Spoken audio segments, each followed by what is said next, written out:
bande d'individus débarque à une radio de Buea. Ils vont molester le policier qui est à la réception. Ils vont, une fois dans la radio, faire enregistrer un message qui va tourner en boucle pendant 3 heures. Et dans le message, ils réclament rien de moins que la sécession des régions du nord-ouest et du sud-ouest. Ils veulent donc se départir du Cameroun. Ce groupe, c'est le SCNC, Southern Cameroons National Council. En fait, ce sont les ancêtres ambazoniens. Chers amis, bienvenue à Dans la tête de Paul Biya, 1999, numéro 21. 1999, comme je le disais, voilà quelques individus qui ont décidé comme ça de s'emparer de la radio Buea et de molester le policier puis d'aller livrer le message. Monsieur Frédéric Ebon Alobodé va donc enregistrer pendant 3 heures un message qui va tourner en boucle. Et les gars, ils ne sont pas dérangés. Après, ils vont sortir de la radio, ils vont rentrer chez eux. Mais plus tard, ils seront arrêtés. Mais pendant 3 heures, ils ont quand même fait passer le message. On comprend donc que depuis un certain temps, pour ceux qui suivent cette capsule, vous allez voir que les ambazoniens, en fait, ça fait longtemps qu'ils existent. Ça fait longtemps qu'ils réclament. Ça fait longtemps qu'ils parlent. Mais on a un président atteint de surdité. Alors, au Cameroun, on n'écoute pas. Il y avait déjà le All Anglophones 1 à Buea. Je vous l'ai raconté. Il y a eu le All Anglophones 2 à Bamenda. Une fois de plus, c'est des anglophones qui se regroupent et qui parlent de leurs conditions, de leurs problèmes. Ils estiment que depuis la réunification, ce n'est pas un heureux mariage. Ils estiment que le couple Cameroun oriental, Cameroun occidental ne va pas bien. Ils le disent. Et voilà déjà que en 1999, il y a déjà une première radio qu'on sent pas pour aller livrer un discours sécessionniste. Une fois de plus, voilà, c'est un peu ça notre Cameroun. J'espère qu'à travers cette capsule dans la tête de Paul Biya, vous allez comprendre en fait que si le Cameroun est ce qu'il est, mais c'est aussi parce qu'à la tête de ce pays, vous avez quelqu'un, eh bien, qui gère le pays et qui le gère à sa façon, qui ne voit pas venir le danger et qui a probablement des conseillers les plus nuls qui existent, ou peut-être qu'ils sont bons, mais que lui, comme présent, il ne veut pas les écouter. En tout cas, leur message est quand même passé. Et plus tard, ils vont devenir les ambazoniens. On va le voir. Créée en 1947, la Régifercam accumule des déficits depuis les 4 dernières années ou les 5 dernières années à plus de 4 milliards. Paul Biya en a marre et déjà la Régifercam était dans la liste des entreprises à privatiser. Et en 1999, le groupe Bolloré va donc saisir la régie avec près de 77% des parts. En tout cas, je pense que l'État du Cameroun a moins de 20% dans la Régifercam, qui va donc devenir Camrail Bolloré. Et c'est donc cette accointance que Paul Biya a avec le groupe Bolloré qui va donc permettre à ces gens de pouvoir s'arroger cette entreprise. Il faut dire que le groupe Bolloré est déjà en Afrique de l'Ouest avec leur entreprise qu'ils appellent Citarail, Société internationale de transport africain par rail. Et ils sont au Bénin, au Niger, à Ouaga, à Côte d'Ivoire. D'ailleurs, le siège du groupe Bolloré de Citarail est basé à Abidjan. Ils vont donc prendre la Régifercam pour 30 ans d'exploitation. Mais je ne sais pas pourquoi. On n'a malheureusement pas les plus beaux trains. Et vous savez ce qui est arrivé après? La catastrophe des ECA. On reviendra là-dessus. Toujours est-il que la Régifercam a disparu. Bienvenue à Camrail Bolloré. 1999, c'est le BLI qui est né. Le bataillon léger d'intervention qui va donc lutter contre le grand banditisme, les coupeurs de route et les frontières qui sont poreuses, qui laissent passer donc toutes sortes de trafics. 1999, tout un scandale. Le ministre des Postes et Télécommunications, Moshipu Seydou, va en 6 jours passer de ministre à prisonnier. Avec plusieurs collaborateurs d'ailleurs. En fait, Moshipu Seydou, avec ses collaborateurs, avait trouvé un stratagème de pouvoir fracturer les appels d'offres des marchés et d'en tirer un profit puis de gérer à leur guise. À la fin, l'argent qui était destiné à tous ces appels d'offres, eh bien, une partie revenait dans leur poche. Ils étaient, comment on dit ça encore, jugés partis, Camerounais et l'argent. c'est pas bon, c'est pas bon, faut pas voler, c'est pas bon. Consommateur camerounais sera taxé. Cet impôt que vous payez jusqu'aujourd'hui et que lorsque vous criez votre désarroi, on vous dit les Camerounais ne payent pas d'impôt. Non, c'est faux. Nous payons 18,7% sur toute marchandise que vous achetez au Cameroun.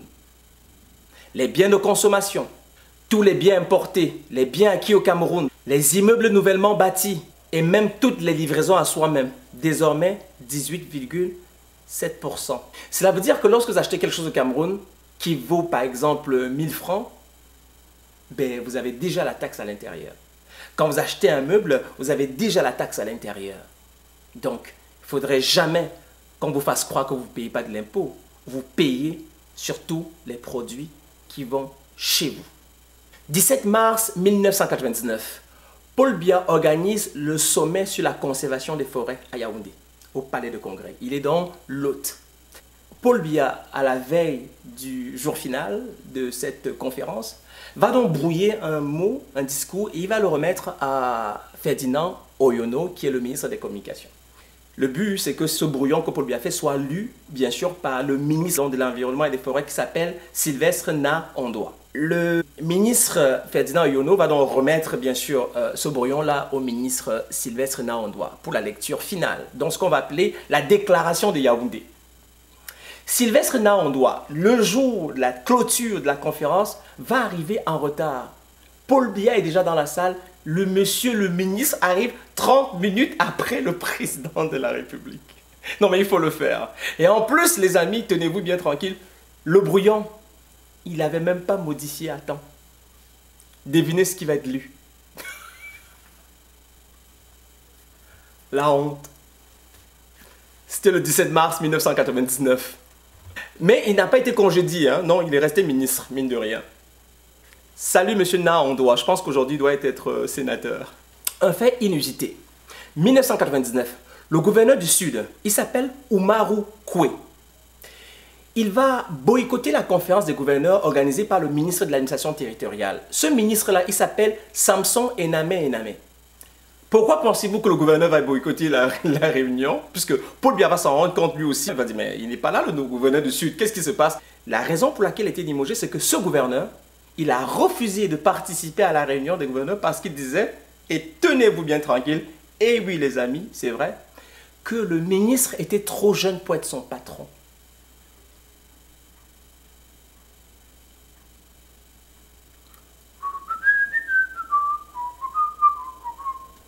Non mais attendez, aux âmes bien nées, la valeur n'attend pas le nombre des années. Il ne sait pas ce que ça veut dire ça. On s'en fout qu'il soit plus jeune. Le gouverneur a refusé de participer à une réunion parce que son ministre de tutelle était plus jeune. Eh bien, il a été limogé. En tout cas, monsieur Umaru Koué, salut. Alors, je vous raconte une histoire rocambolesque. Joly Nimgon est animateur au 94 FM à Yaoundé.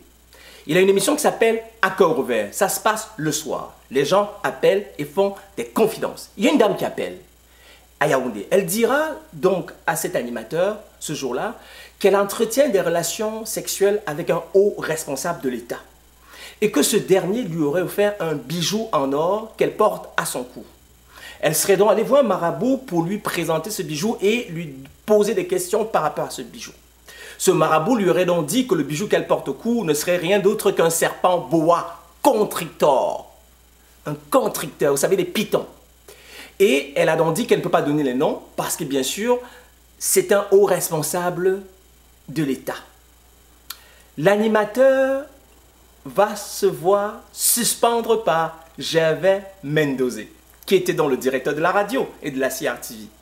Et que pensez-vous? La rumeur s'est donc enflée et Gervais Mendozé a été traité l'homme serpent. On a donc sous-entendu et conclu, mais alors là rapidement, comme c'est souvent le cas, on aime les raccourcis au Cameroun, pourquoi pas, que c'est finalement Gervais Mendozé qui serait donc l'homme serpent. Et là, on a donc commencé à l'appeler le serpentologue, puisque il se faisait donc appeler le mariologue. Vous savez comment Gervais Mendozé, il aime Jésus, Marie, mais Marie, alors là, lui, il adore le christianisme. Il est donc parti du mariologue au serpentologue. En tout cas, ce fait divers a vraiment fait rire tous les Camerounais. Et donc Gervais Mendozé, on dit attention, C'est peut-être lui le haut responsable de l'État, c'est peut-être lui le serpentologue, c'est peut-être lui l'homme serpent.